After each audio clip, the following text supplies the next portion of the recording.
Okay, I think this is the third video on the Xenyx302 USB mixer right here, and I've got a different setup, and I'll show you here. I've got these RCAs and it goes right into my computer, and that's what you're hearing. That's the stereo output, and although this is being recorded in mono up there, I'm going to pan left, so now you just hear left, the left channel, and I will go to the right channel, and there's that. So the USBs do work for the pan. A couple other different things. I'm using the C-1, the Behringer C-1, and it's all XLR. If I can put that down right. Okay. And there's no extra phantom power to this. I'll show you. This thing right here is an adapter for the USB. Right there, and it plugs in, and it just plugs into the wall. I've got an extension cord here, and that's what's powering this. And you can see the results up here, and I'm 7 to 12 inches away depending on what I'm doing. So I've kind of played around with settings a little bit and kind of found these settings to work to lessen the noise. I've kind of come to the conclusion that the noise has kind of increased with just using even the wall adapter. I kind of thought, well, maybe it's just not getting enough volts, the 48 volts, which I like. So I thought, well, maybe the wall mount will put more juice to this mixer here, and by the looks of the waveform, it did help a little bit, but there's still a lot of noise, and so that leads me to believe that this mixer maxes out at 5 volts, unless you're pumping in extra. My last video, I had let me see here, this extra phantom power, and I just hooked the microphone up to this and into there, so it was a pretty hot signal. That was my last video. This is just using this power. So the conclusion, even if you plug this into the wall and not your computer, you're still going to get some noise with this mixer, unless you add some extra phantom power to it, which that little box is about 20 bucks. So small price to pay. I wish this would handle it on its own, but even with the extra voltage, there's still some noise, but not as much as you see here. It's about cut in half, and that's about what the extra voltage will take care of. Phantom power, that is. So I think that's. I wanted to try this setup. Oh, let me show you.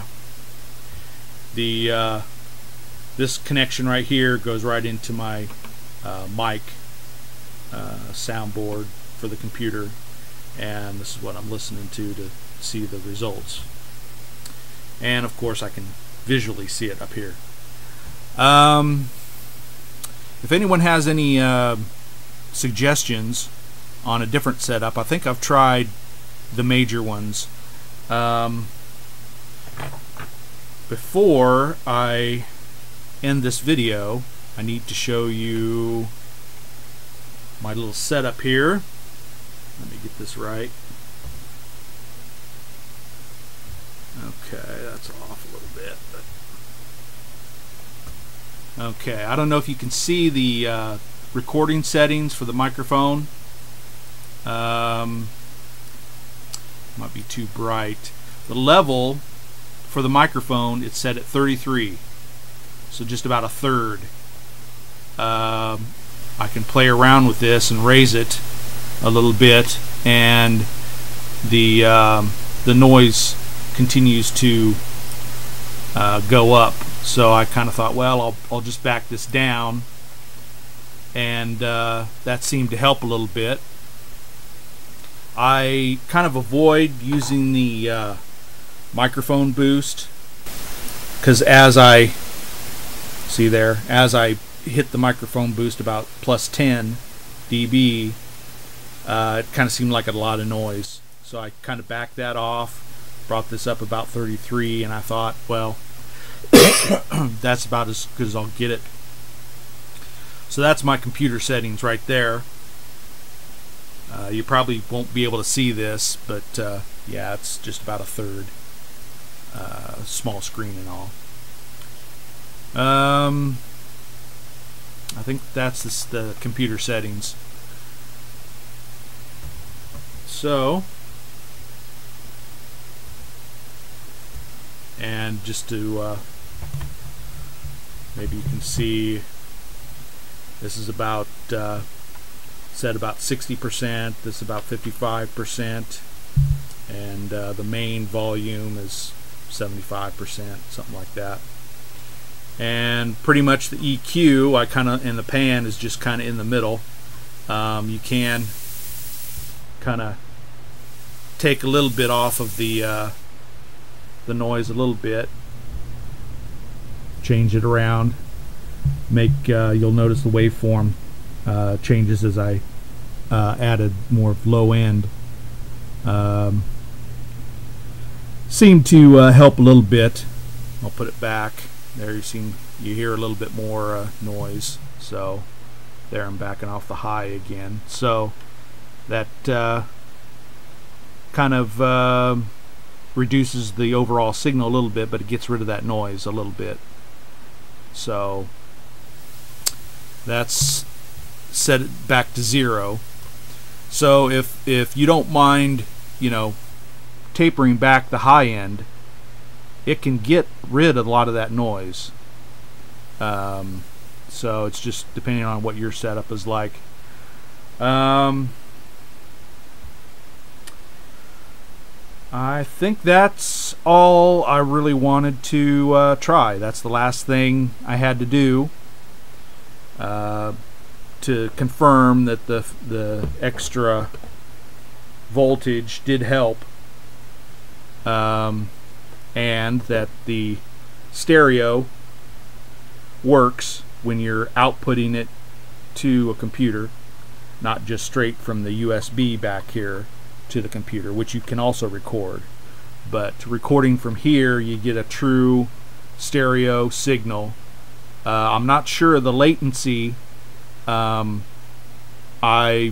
know with practicing bass, I have, and it's really disorienting, the latency when you record from a mixer like this to a PC. There's like, I don't know how many milliseconds of latency, but it's enough. If you're playing a bass or a musical instrument, it'll throw you off. So it's but of course vocals, you don't notice it as much, and actually the latency's actually pretty good. You know, it's not when I'm talking, it's not just messing me up as much, but there is a little bit of lag time, but it doesn't really show up as much as in music. I better leave it about 10 minutes. I don't know if I plan any more videos.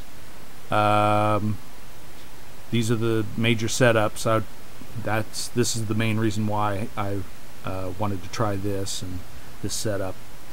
So I hope this helped, and hope to make some more videos for you about other things, and maybe more of this, who knows.